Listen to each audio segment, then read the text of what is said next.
এটা শিওর যে in future তো বিয়ে করতেই হবে ভাইয়া, বিকজ বাংলাদেশ যে সোসাইটি, এই সোসাইটিতে একটা সিঙ্গেল মেয়ে কখনো গুড লাইফ লিড করতে পারে না। গুড লাইফ লিড সাকিব ছাড়া বাঁচবো না, অপুর কান্না ভেজা আবেগঘন বার্তা ফাঁস। ঢালিউডে আবারও আলোচনার ঝড়, অপু বিশ্বাস জানালেন এমন এক আবেগঘন বার্তা যা শুনে ভক্তরা হতবাক। সাকিব ছাড়া বাঁচবো না এই ঘোষণা ইতিমধ্যেই ভাইরাল হয়ে গিয়েছে পুরো সোশ্যাল মিডিয়ায়। বছরের পর বছর সাকিব অপুর সম্পর্ক নিয়ে নানা জল্পনা চলছে। একসময় দূরত্ব, অভিমান আর বিচ্ছেদের খবর ছিল ভক্তদের মন খারাপ, কিন্তু এবার অপু ভেঙে দিলেন নীরবতা। তিনি সরাসরি বললেন, আমার জীবনে সাকিব ছাড়া আর কিছুই নেই, আমি সাকিব ছাড়া জীবনে আর কিছু কখনো ভাবতেই পারি না।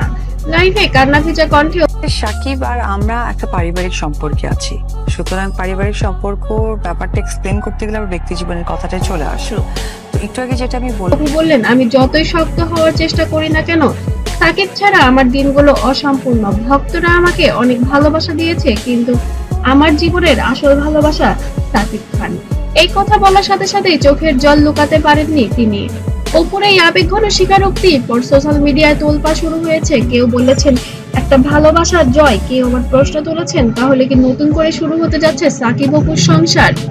অপুর ঘনিষ্ঠ আমার কাছে স্পেশাল মানুষ আবরামের বাবা সাকিব খান, তো তার জন্য রান্নাটা করা হয়েছিল। উনি এসেছেন, খেয়েছেন, আমরা ঘুরতে বেরিয়েছিলাম। আবরাম সূত্র জানাচ্ছে তিনি শুধু আবেগ নয়, বাস্তবেও সাকিবের কাছে ফিরতে চান। এমনকি শোনা যাচ্ছে তিনি সাকিবের কিছু বিশেষ শর্তও জানিয়েছেন, যাতে তারা আবারও একসাথে জীবন শুরু করতে পারেন। এই খবরে ভক্তরা উত্তেজিত হয়ে পড়েছেন। সাকিব ছাড়া বাঁচবো না, অপুর এই আবেগঘন বার্তাকে শুধু ভালোবাসার প্রকাশ, নাকি সম্পর্কের নতুন শুরুর একটি ঘোষণা? আপনারা কি মনে করেন কমেন্টে জানাতে কিন্তু অবশ্যই ভুলবেন না।